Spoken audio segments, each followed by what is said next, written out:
अस्सलाम वालेकुम। सब्सक्राइब कीजिए और बेल आइकॉन प्रेस कर दीजिए ताकि नेक्स्ट वीडियो का नोटिफिकेशन आपको बआसानी मिलता रहे। गाँव से थोड़ी दूर मगरिब की सिमत सेम नाला बहता था और उस सेम नाले में बहुत ही गंदा पानी बहता था। ये पानी शहर की फैक्ट्रियों और गटरों से आता था। ये कदीम सेम नाला बहुत ही बड़ा था और उसके किनारे बहुत बुलंद थे, जो दूर से छोटे छोटे पहाड़ नजर आते थे और किनारों पर अजीबोगरीब किस्म के दरख्त थे।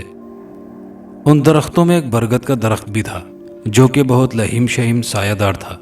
उस नाले के दोनों किनारों के साथ यानी मशरिक और मगरिब में छोटे जंगलात का एक सिलसिला था जिनमें बहुत ही खतरनाक जानवर पाए जाते थे।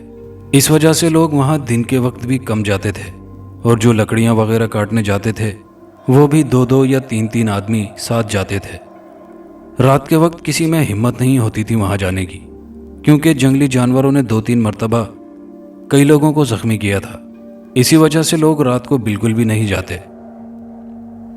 तकरीबन 4 माह से एक अजीब ही सरासीमा कर देने वाला पुरस्रार सिलसिला चल रहा था और वो सिलसिला था बांसुरी की आवाज़। रात के 11:30 बजे के बाद मुसलसल उस सेम नाले के पास से बांसुरी की आवाज़ सुनाई देने लगती थी और लोग हैरान थे कि इतने खौफनाक जंगल में, जिसमें लोग दिन को भी जाने से डरते हैं, रात को कौन बेवकूफ़ बांसुरी बजाता है, जबकि आसपास कोई और गांव भी नहीं है। चांदनी हर सू फैली हुई थी, हर चीज़ चांदनी में नहाई हुई थी। चांद की 12 तारीख थी। पूरे गांव और इर्द गिर्द के माहौल पर मुकम्मल सकूत तारी था। अचानक आज भी बांसुरी की आवाज़ हर सू फैलती चली गई थी। बड़ी ही दर्दनाक आवाज़ थी, बड़ा ही कर्ब था उस आवाज़ में, और जो भी उस आवाज़ को सुनता दिल महसूस कर रह जाता। दिल पर चोट सी लगती और वो तकरीबन सुबह तक करवटें बदलता रहता, क्योंकि ये दर्दनाक पुरस्रार अनदेखी आवाज़ गांव के लोगों को अपने हिसार में लेकर मबहूत कर देती थी। बांसुरी की आवाज़ क्या थी, बल्कि सुनने वालों के लिए दर्द ही दर्द था। बेटा नवाज, देख, मैं बूढ़ा हो चुका हूँ। मेरी तुझसे एक इल्तिजा है, एक गुजारिश है कि तू उस लड़की से शादी ना कर। ये लड़की मैं अपने छोटे भाई यानी तेरे चाचा सोमार को दिलवाना चाहता हूँ। बेटा, मैं अपने बूढ़े हाथों को तेरे आगे जोड़कर कह रहा हूँ कि अपनी जिद छोड़ दे और मेरी खुशी और इज्जत की खातिर शादी से इनकार कर दे। बस बाबा, बस, बहुत हो गई। अब मैं कुछ भी सुनने को तैयार नहीं हूँ। और एक बात मेरी भी सुन लीजिए, मैं महनाज से प्यार करता हूँ और वो मुझसे। मैं किसी भी कीमत पर यह मंगनी नहीं तोड़ने दूंगा, और अगर मैंने शादी की तो सिर्फ महनाज से ही करूंगा, वरना आप लोगों को बल्कि दुनिया ही छोड़कर चला जाऊंगा। नवाज अपने बाप की आवाज़ काट कर बोला। महनाज नवाज के मामू की लड़की थी और ये दोनों यानी नवाज और महनाज जब छोटे थे तो नवाज की वालिदा अपने बड़े भाई के पास गई और इधर उधर की बातें करने के बाद असल बात की तरफ आने लगी और अपने बड़े भाई मोहम्मद हसन से कहने लगी, भाई, मैंने एक फैसला किया है कि तुम्हारी बेटी महनाज को मैं अपने बेटे नवाज की दुल्हन बनाऊंगी। तो ये सुनकर हसन ने कहा, बहन, ये दोनों अभी बहुत छोटे हैं, जब बड़े होंगे तब देखा जाएगा। अभी से कोई फैसला करना दानिशमंदी नहीं बल्कि हिमाकत है। और सच्ची बात यह है कि मुझे भी ये जोड़ी बहुत प्यारी लगती है और कई मरतबा मैंने अपनी आंखों से देखा है कि जब नवाज रूठ जाता है तो महनाज उसको बहुत ही प्यार से समझाती है और मनाती है, और जब महनाज रूठ जाती है तो नवाज भी उसको मनाता है। लेकिन मुझे एक बात का डर भी लगता है कि तेरा शौहर ये बात नहीं मानेगा। बहन ये सुनकर बोली, भाई, इस बात की जिम्मेदारी मैं लेती हूँ कि नवाज के बाबा को मैं मना लूँगी। चलो हम दोनों बहन भाई नवाज और महनाज की हकीकी ज़िंदगी का फैसला कर देते हैं, मगर मंगनी की रस्म अदा नहीं करते, क्योंकि ये बात दोनों बहन भाई में जुबानी हुई थी। जब नवाज के वालिद को इस बात का इल्म हुआ तो उसने पहले बहुत ही शोर मचाया, लेकिन फिर आहिस्ता आहिस्ता बीवी की बातें उसे राम करती चली गईं और फिर देखते ही देखते नवाज और महनाज एक दूसरे से मजीद करीब से करीब तर होते चले गए।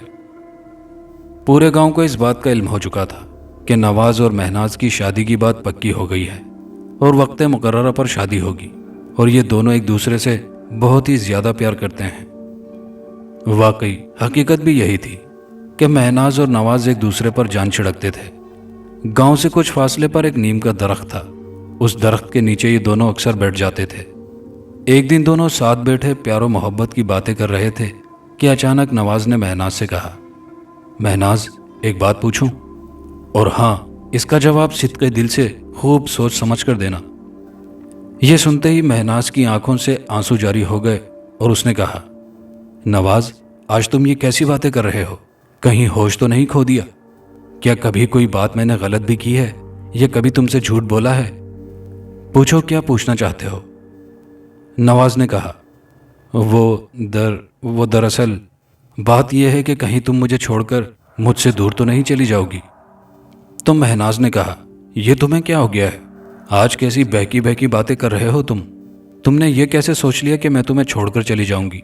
और वैसे भी हमारे मुतालिक तो सारा गांव जानता है और हमारे वालिदैन ने हमारी शादी की बात भी अपनी मर्जी से पक्की कर दी है। हाँ, अगर मैं मर गई तो मुझे माफ़ कर देना। यह कहकर महनाज रोने लगी। महनाज को रोता देखकर नवाज तड़प उठा। फिर थोड़ी देर बाद बोला, महनाज पता नहीं क्यों मेरे दिल में यह बात बैठ गई कि तुम अगर मुझे छोड़ दोगी तो मेरा क्या होगा। हाँ, इतना पता ज़रूर है कि और कुछ हो ना हो, मैं मर जाऊंगा या फिर पागल ज़रूर हो जाऊंगा। नवाज की बातें सुनकर महनाज माही बेआब होकर बोली, अल्लाह ना करे, अगर तुम्हें कुछ हो गया तो मैं अपनी जान दे दूंगी, ये मेरा पुख्ता अज़म है। लेकिन एक बात तुम भी मेरी कान खोल कर सुन लो कि आज के बाद इस किस्म की जानलेवा बातें तुम्हारी जुबान से मैं ना सुनूं। हमारा प्यार सच्चा है, हमारे जज्बात खुद गर्जी से पाक हैं, हम एक दूसरे पर जान निसार करने के लिए हर वक्त तैयार हैं। तुमने ऐसी बातें करके मुझे अनजाने वसवसों में मुब्तला कर दिया है।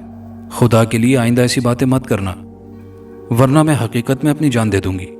ये कह लेने के बाद महनाज की आंखों से आंसुओं की झड़ी लग गई।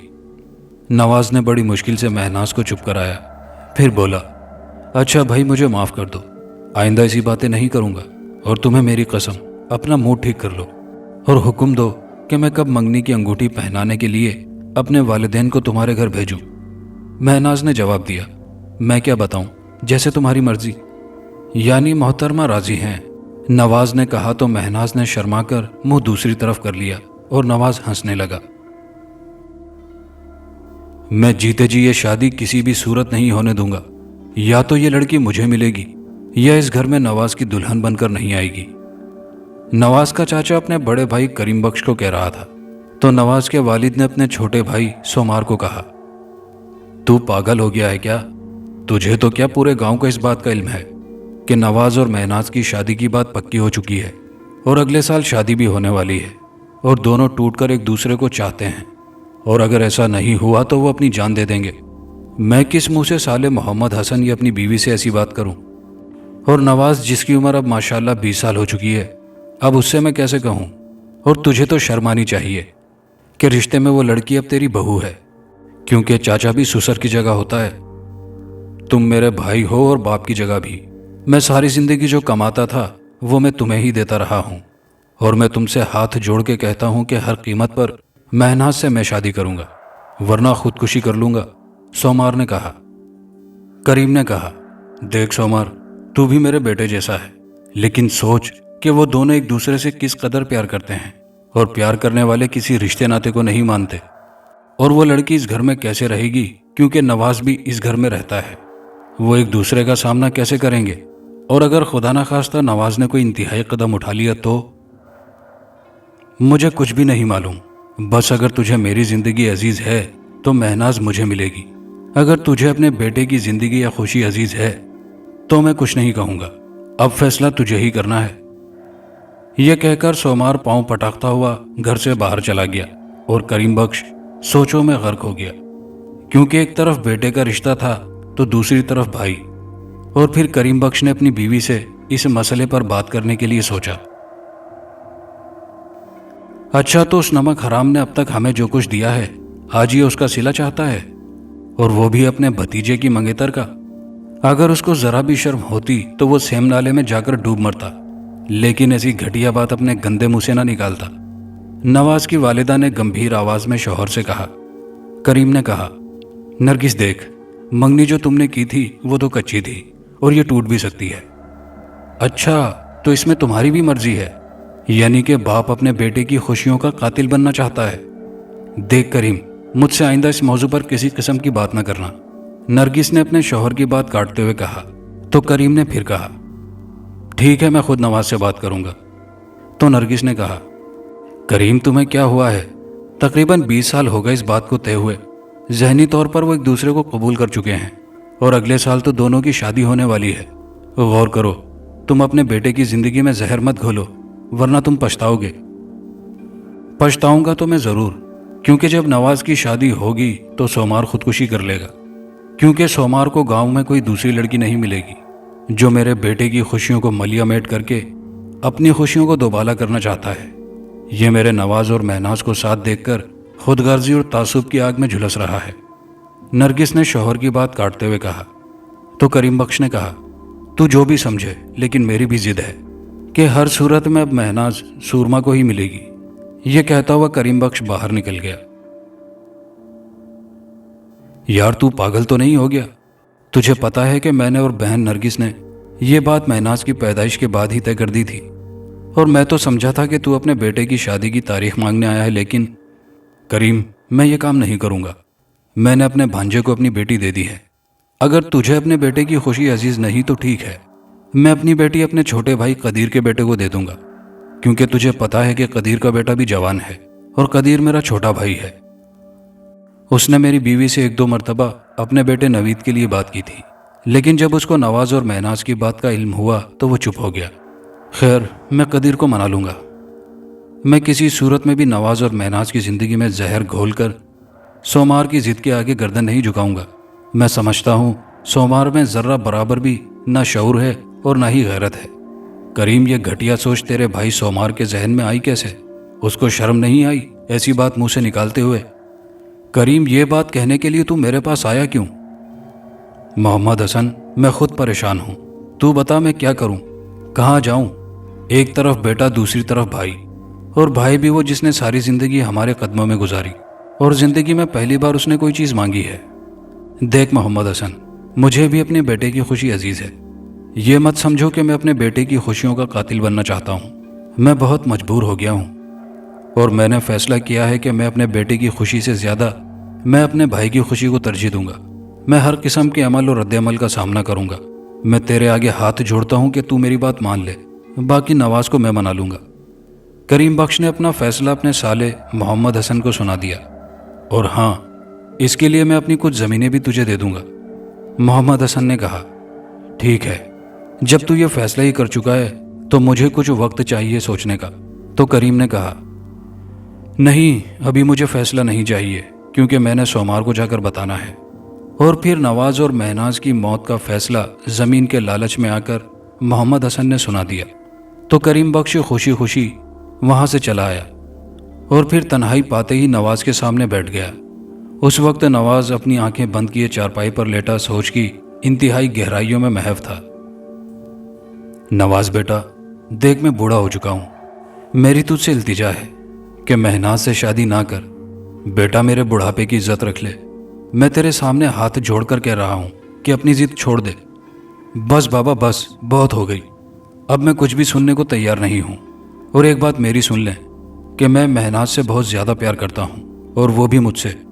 میں کسی بھی قیمت پر ایسا نہیں ہونے دوں گا، اور اگر میں نے شادی کی تو صرف مہناز سے ہی کروں گا، ورنہ زندگی بھر کسی اور لڑکی سے شادی نہیں کروں گا، یا پھر اپنی جان ہی دے دوں گا۔ نواز نے باپ کی بات کاٹ کر اپنا اٹل فیصلہ سنا دیا تھا۔ کریم بخش بھی مجبور تھا۔ کریم بخش کے اور 6 بھائی تھے۔ سارے بھائی جب چھوٹے تھے تب والد اور والدہ کا انتقال ہو گیا، تو سارے بھائیوں کو کریم بخش نے سنبھالا تھا، اور 5 کی شادی کریم بخش نے اپنی شادی کے بعد کر دی تھی۔ سومار، جو کہ کریم بخش کے ساتھ رہتا تھا، سارا کام وہی کرتا تھا، اور جو کچھ کما کے لاتا تھا وہ کریم بخش کے ہاتھ میں دے دیا کرتا تھا۔ کریم بھی اس کو اپنے بیٹے نواز جتنا ہی چاہتا اور پیار کرتا تھا۔ باقی بھائی شادی کے بعد اپنے اپنے گھروں کے ہو گئے تھے۔ سومار ہی باقی تھا جو غیر شادی شدہ تھا، اور اس نے کریم بخش کے سامنے مہناز سے شادی کے لیے اپنی خواہش کا اظہار کیا تھا۔ پہلے تو کریم نے اس کو محبت سے سمجھایا، لیکن بے سود۔ آخر مجبور ہو کر اس کی بات مان لی تھی، اور آج نواز کے سامنے بیٹھا نواز کی منت سماجت کر رہا تھا۔ بابا، آپ یہ بتائیں کہ چاچا نے یہ گھٹیا بات کیسے سوچ لی؟ یہ تو مجھے بہت زیادہ پیار کرتے تھے، کیا یہ پیار ایک دکھاوا تھا؟ वो चाचा होकर ये कैसे कह सकते हैं कि नहीं, मैं ये बात हरगिज़ नहीं मानूंगा, और अगर आपने इस बारे में ज़्यादा जिद की तो मैं खुदकुशी कर लूँगा। फिर मेरी मौत के बाद महनाज सोमार को मिल जाएगी, लेकिन जीते जी मैं ये हरगिज़ नहीं होने दूंगा। ठीक है, मैं मामू नवाज को समझाऊंगा, लेकिन आप भी अपने फैसले पर गौर करें। क्या ये अच्छी बात है कि आप दोनों की ज़िंदगी में जहर घोल रहे हैं? ये दोनों एक दूसरे को अपनी जान से भी ज़्यादा चाहते हैं, और फिर महनाज आपकी बहू है जिसे आप भाई के लिए मांग रहे हैं, और अगर नवाज ने कोई इंतहाई कदम उठा लिया तो इसका जिम्मेदार आपको ठहराया जाएगा, और नवाज के लिए तो मेरी दौलत और जान भी हाजिर है। अगर ऐसा हुआ तो मैं सोमार के आगे चट्टान बनकर खड़ा हो जाऊंगा, और किसी सूरत भी नवाज की खुशियों का गला नहीं घोटने दूंगा। हाँ, एक आइडिया है मेरे पास, और उस पर अमल करने के बाद कोई भी सोमार और महनाज की शादी में रुकावट नहीं डालेगा। करीम ने झट से पूछा, बेटा वो कौन सा आइडिया है? गुलाम शब्बीर कहने लगा, मेरा आइडिया यह है कि आप ऐसा करें कि नवाज के खाने में जहर मिला दें, तो ना रहेगा बांस और ना रहेगी बांसुरी। ये सुनकर करीम बख्श तड़प उठा और कहने लगा, बेटा ये क्या कह रहा है तू? शब्बीर ने कहा, मामू जिंदगी भर लम्हा लम्हा पल पल घुट घुट कर जिए और मरे, इससे बेहतर है कि एक बार मौत आ जाए। क्या आप इतना भी नहीं समझते कि नवाज और महनाज के दिल पर क्या गुजरेगी? वो एक दूसरे को कितना चाहते हैं। क्यों आप दोनों के प्यार के दुश्मन बन गए हैं? क्यों उनकी जिंदगी में जहर घोलना चाहते हैं? बस बेटा, मैं कुछ भी सुनने को तैयार नहीं हूं। अब नवाज को समझाना तेरा काम है, क्योंकि पूरे गांव में वो तेरे अलावा किसी की भी बात नहीं मानेगा। ठीक है, मैं कोशिश करूंगा, गुलाम शब्बीर ने कहा। करीम ने कहा, कोशिश नहीं अब। ठीक है, मैं नवाज को जरूर राजी कर दूंगा। कैसे राजी करूंगा यह मेरा मसला है, आपको शिकायत नहीं होगी। शब्बीर की बात सुनकर करीम बख्श वहां से अपने घर रवाना हो गया, लेकिन करीम ने शब्बीर की आंखों में आंसू नहीं देखे थे जो शब्बीर ने आखिरी जुमला कहते हुए पहुंचे थे। चंद दिन से नवाज गुलाम शब्बीर के पास भी नहीं गया था।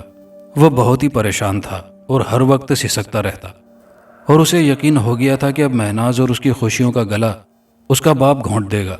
आज उसका दिल ज्यादा घबरा रहा था, तो वो सीधा गुलाम शब्बीर के पास चला गया, और जब उसने गुलाम शब्बीर को देखा तो उसकी हालत मजीद खराब होने लगी। वो गुलाम शब्बीर के गले लग गया। वो अपना दर्द भी भूल गया, क्योंकि गुलाम शब्बीर की आंखें सुर्ख थी। फिर वो सिसक पड़ा, बोला, शब्बीर तुझे क्या हो गया है मेरे यार? ये तूने अपना क्या हाल बना रखा है? गुलाम शब्बीर ने उसे वो सब कुछ जो करीम और उसके दरमियान बात हुई थी बता दी। तो नवाज ने कहा, ठीक है, अगर तू कहता है तो मैं खुदकुशी ही कर लूंगा, और इस तरह सोमार को महनाज मिल जाएगी। नवाज ने शब्बीर की बात सुनने के बाद अपना फैसला सुना दिया। शब्बीर ने कहा, अब मैं तुझे आखिरी बार कह रहा हूं कि तू अपने दिल से महनाज का नाम खुरच कर निकाल बाहर कर दे। कैसे निकालेगा ये तेरा मसला है, और हाँ, सोमार की शादी तुझे ऐसे तरीके से करानी है कि मुझे कोई शिकायत ना मिले। नवाज ने कहा, ठीक है दोस्त, मैं शादी में इस तरह शामिल हूंगा कि किसी को पता भी नहीं चलेगा। और एक बात मेरी भी सुन ले कि शादी के बाद का वादा मैं नहीं करता। महनाज और सोमार की शादी धूमधाम से हो गई। उस शादी में जिस शख्स ने बढ़ चढ़कर हिस्सा लिया वो नवाज था। सारा गांव हैरान था कि ये क्यों और कैसे हो गया।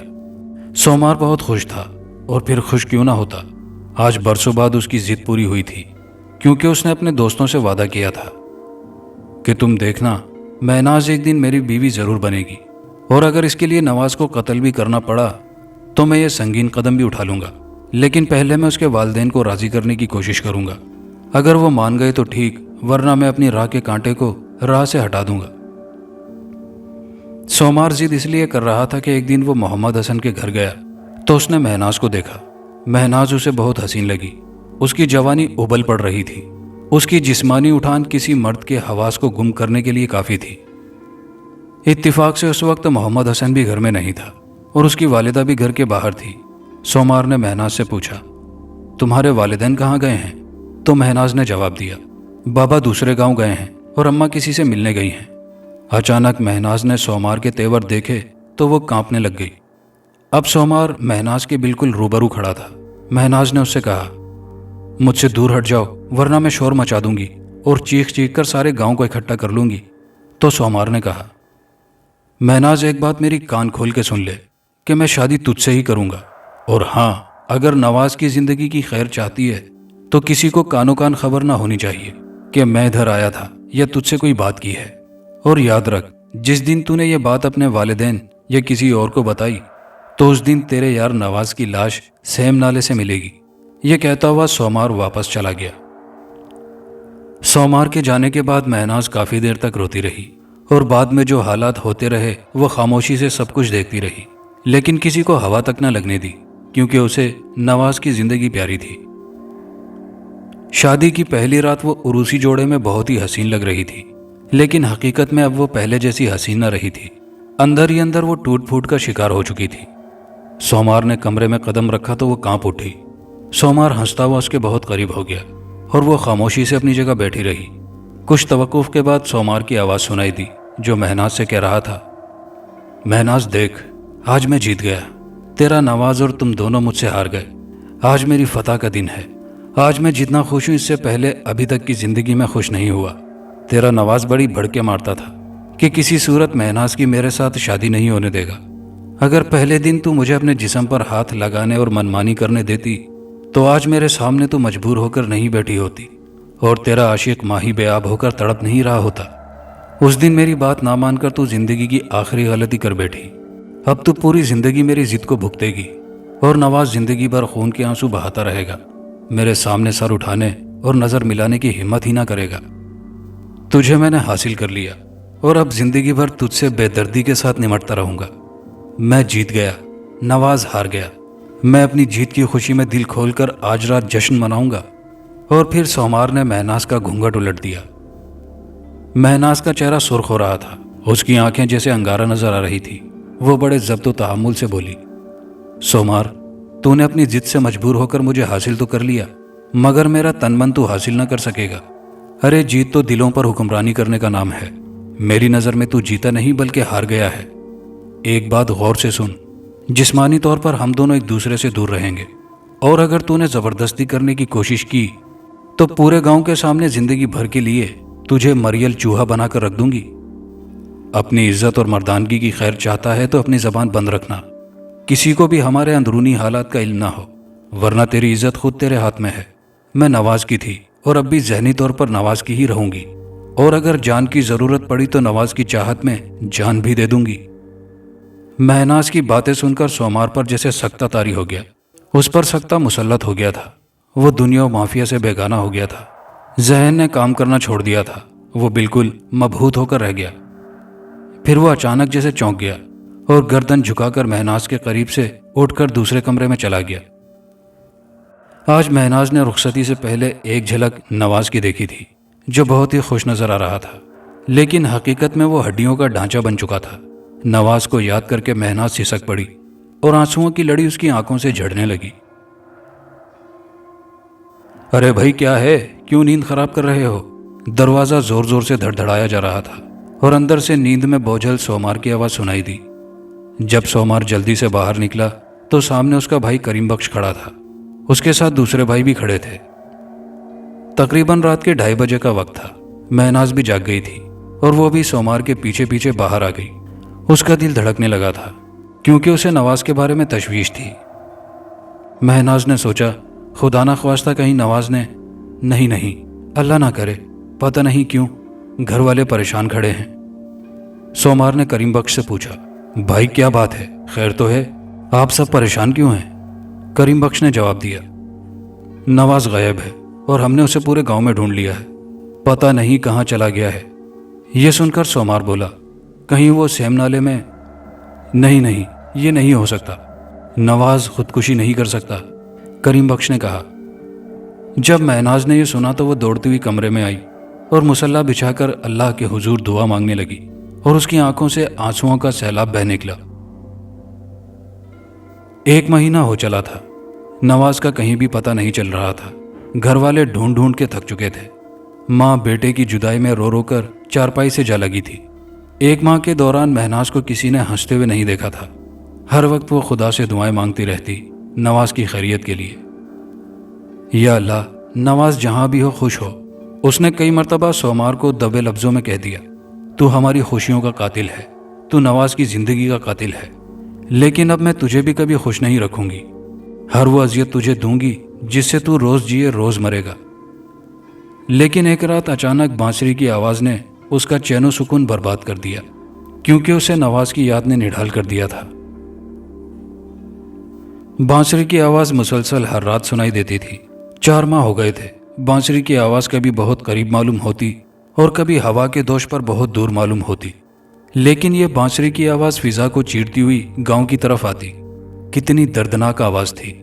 इतना कर्ब था उस आवाज़ में कि तकरीबन गांव के सारे लोग उस आवाज़ को सुनते ही मबहूत हो जाते, और अब तो वो उसको सुनने के लिए रात का इंतज़ार भी बड़ी बेचैनी से करते थे कि कब रात होगी और बांसुरी की आवाज़ सुनेंगे। लेकिन ऐसे लोगों में अक्सर उन नौजवानों की टोलियां होती थीं जो प्यार के पंछी थे। लेकिन एक वाहिद गुलाम शब्बीर था जिसके दिल को पता नहीं क्यों यकीन हो गया था कि हो ना हो ये नवाज ही है। उसका दिल इस बात की गवाही देता कि ये नवाज ही है। हालांकि ये आवाज़ बांसुरी की होती थी और बांसुरी की आवाज़ पहचानना बहुत ही मुश्किल है, लेकिन दोस्ती ऐसा रिश्ता है जो कि हज़ारों में से अपने प्यारे की आवाज़ को पहचान जाती है। और इस वजह से शब्बीर कई मरतबा दिन को सेम नाले के जंगलों में नवाज को ढूंढने गया, लेकिन जंगल खौफनाक जानवरों से भरा पड़ा था, इसलिए वो जल्दी वापस आ जाता। लेकिन अब उसने फैसला कर लिया कि जब बांसुरी की आवाज़ सुनेगा तो वो उस आवाज़ के ताक़ुब में ज़रूर जाएगा। तकरीबन वो मुसलसल 5-6 रातें गया, लेकिन जब भी वो आवाज़ के करीब पहुंचता आवाज़ बिल्कुल बंद हो जाती और वो घंटा 2 घंटा हर खतरे से बेनियाज होकर वहाँ बैठ जाता। लेकिन दोबारा बांसुरी की आवाज़ उसको सुनाई ना देती और वो वापस चला आता। चांदनी हरसू फैली थी। चांद अपने पूरे जौबन पर था। हर शे चांदनी में नहाई हुई थी। आज चांद की 13 तारीख थी और फिर बांसुरी वाला अपने दिल की आवाज़ चांद को बांसुरी की आवाज़ में सुनाने लगा। लेकिन आज ये आवाज़ दुनिया जहान के तमाम दर्द से पुर थी। हवा भी रुक चुकी थी। पूरा गांव जाग उठा था। महनाज भी अपनी चारपाई पर करवटें बदल रही थी। यह रात का 3रा पहर था और बांसुरी वाले ने शायद ये फैसला किया था कि पूरी जिंदगी के गमों को आज बांसुरी में समोकर हरसू बिखेर देगा। आज बड़ी ही अजीब धुन थी। हर शख्स अपना दिल पकड़कर बैठा था। कई गमज़दा लोगों की आंखों से आंसू छलक पड़े थे और फिर अचानक आवाज़ आना बंद हो गई। नवाज हैरत और हसरत भरी नज़रों से अपने जिस्म को देखता रहा। उसके हाथों में अभी तक बांसुरी दबी हुई थी, लेकिन बांसुरी बजाने वाली रूह अपने खाकी जिस्म को छोड़ चुकी थी। और फिर वो रूह फिजा में उड़ती हुई गांव की तरफ आने लगी। वो सीधी महनाज वाले कमरे में पहुंच गई। सामने देखा तो महनाज अकेली बिस्तर पर बैठी थी। सोमार दूसरे गांव गया हुआ था। महनाज हैरान थी, ये बांसुरी की आवाज़ अचानक बंद क्यों हो गई। अचानक वो इधर उधर देखने लगी, क्योंकि किसी ने उसे नाम लेकर पुकारा था। वो उस आवाज़ को पहचान चुकी थी, लेकिन कमरे में उसके सिवा कोई और नहीं था। उसने इसको अपना वहम समझा, मगर दूसरी मर्तबा अपना नाम सुनकर बोल पड़ी, नवाज तुम कहाँ हो। यह सुनकर नवाज बोला, देख मैं तो तेरे सामने खड़ा हूँ। और फिर नवाज का हेवला जाहिर हुआ। वो फिजा में मौलक खड़ा था। फिर महनाज से कहने लगा, महनाज मैं अपनी ज़िंदगी की कैद से आज़ाद हो चुका हूँ। तुम्हारी जुदाई का दर्द मेरे लिए नाकाबिले बर्दाश्त हो चुका था। मैं अपने अंदर के दर्द को बांसुरी के जरिए हवा के दोष पर बिखेर देता था, लेकिन फिर भी मुझे चैन नहीं मिलता था। यह सुनकर महनाज ज़ारों कतार रोने लगी और उसके गले लगने लगी, तो वो दूसरी तरफ से निकल गई। नवाज ने कहा, यह लतीफ़ है, तुम मुझे छू नहीं सकती। मैं फिर आऊँगा, अब मैं जा रहा हूँ, खुदा हाफिज़। यह सुनकर महनाज ने कहा, मैं भी आ रही हूँ नवाज। लेकिन नवाज की रूह वहाँ से जा चुकी थी, जिसने महनाज के आखिरी अल्फाज सुने ही नहीं थे। नवाज सीधा गुलाम शब्बीर के पास गया। वो पता नहीं क्यों अभी तक जाग रहा था और सोचों में गुम था कि उसने अचानक नवाज की आवाज़ सुनी। जब उसने सामने देखा तो नवाज की रूह खड़ी थी। शब्बीर मुसलसल रो रहा था, क्योंकि उसको अपने दोस्त की हालत का अंदाज़ा था। नवाज की आवाज़ सुनाई दी, दोस्त तूने जो मुझसे वादा लिया था मैंने उसका पास रखा, कोई शिकायत तो नहीं है। यह सुनकर शब्बीर हिचकियों से रोने लगा। फिर बोला, दोस्त तू वाकई बहुत अजीम है। दोस्त मेरे पास वक्त बिल्कुल कम है। सेम नाले के पास बरगद के दरख्त के सामने छोटी सी गार है, उसमें मेरी लाश है, उसे वहां से उठवा कर दफना देना। अचानक एक दूसरा हेवला भी नवाज के बराबर ही आन खड़ा हुआ। यह हेवला महनाज का था। महनाज की आवाज़ सुनाई दी, भाई गुलाम शब्बीर, मेरी कब्र नवाज की कब्र के साथ बनवाना। जिंदगी में जालिमों ने अलग कर दिया, लेकिन मरने के बाद मैं नवाज के पहलू में सोना चाहती हूँ। नवाज ने कहा, दोस्त मेरी कब्र वहीं बरगद के दरख्त के नीचे बना देना। اور پھر دونوں خدا حافظ کہتے ہوئے تیرتے ہوئے غائب ہو گئے۔ غلام شبیر اسی وقت گھر سے نکلا اور سیدھا کریم بخش کے گھر چلا گیا۔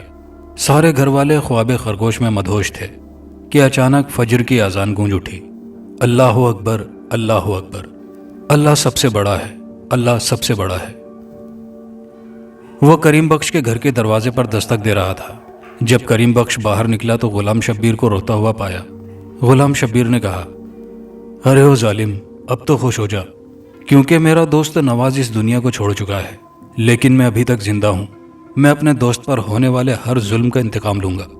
پھر وہ کریم کو دھکیل کر اندر گھر میں داخل ہو گیا اور سومار کے کمرے میں چلا گیا۔ جب اس نے اندر دیکھا تو وہاں مہناز کا بے جان وجود چھت کے پنکھے سے لٹک رہا تھا۔ جب یہ منظر کریم بخش نے دیکھا تو دھاڑے مار مار کر رونا شروع کر دیا۔ سارے گھر والے کریم بخش کی چیخوں کی وجہ سے جاگ گئے۔ تھوڑی دیر کے بعد سارا گاؤں کریم بخش کے گھر جمع ہو گیا اور غلام شبیر نے کچھ جوانوں کو ساتھ لیا جو ڈنڈے اور کلاڑیاں لے کر اس کے پیچھے پیچھے جنگل کی طرف جانے لگے، کیونکہ جنگل میں درندوں کا ڈر تھا۔ جب وہ لوگ غار کے اندر گئے تو دیکھا کہ دیوار سے ٹیک لگائے نواز بیٹھا تھا، جو بالکل ہڈیوں کا ڈھانچہ بن چکا تھا اور بانسری ابھی تک اس کے منہ میں دبی ہوئی تھی۔ وہ سب نواز کی لاش کو اٹھا کر گھر لے آئے، کفن وغیرہ دے کر دونوں لاشوں کو پھر جنگل کی طرف لے گئے اور اس برگد کے درخت کے نیچے نواز کی وصیت کے مطابق دفن کر دیا گیا۔ ہر ماہ چاند کی 13 تاریخ کو بانسری کی آواز ہوا کے دوش پر تھر تھراتی ہوئی آج بھی گاؤں والوں کو سنائی دیتی ہے تو اکثر لوگوں کے آنسو چھلک پڑتے ہیں۔ بانسری کی آواز میں آج بھی اس قدر درد ہوتا ہے کہ سننے والا مبہوت ہو کر رہ جاتا ہے۔ کبھی کبھی سیم نالے کے پاس سے گزرنے والے لوگوں کو چاندنی رات میں 2 ہیولے برگد کے درخت کے نیچے نظر آتے ہیں۔ اس واقعے کے کچھ دنوں بعد کریم بخش اپنا ذہنی توازن کھو بیٹھا۔ وہ ہر گزرنے والے کو پکڑ کر کہتا، تم نے میرے نواز کو کہیں دیکھا ہے؟ پتہ نہیں وہ کہاں چلا گیا ہے، میں اس کی خوشیوں کا قاتل ہوں۔ اور پھر وہ دھاڑے مار مار کر رونے لگتا۔ پھر کچھ دنوں کے بعد اچانک سومار بھی گاؤں سے غائب ہو گیا۔ گاؤں والے آج بھی چاند کی 13 تاریخ کو بانسری کی آواز سننے کے لیے جاگتے ہیں اور پھر مبہوت ہو کر بانسری کی آواز سنتے جاتے ہیں۔ کہانی اچھی لگی ہو تو ویڈیو کو دوستوں کے ساتھ لائک شیئر ضرور کیجیے گا۔ کمنٹ باکس میں اپنی رائے کا اظہار کیجیے گا۔ چینل پر نئے آنے والے دوستوں سے گزارش ہے کہ چینل کو لازمی سبسکرائب کر لیجیے۔ شکریہ۔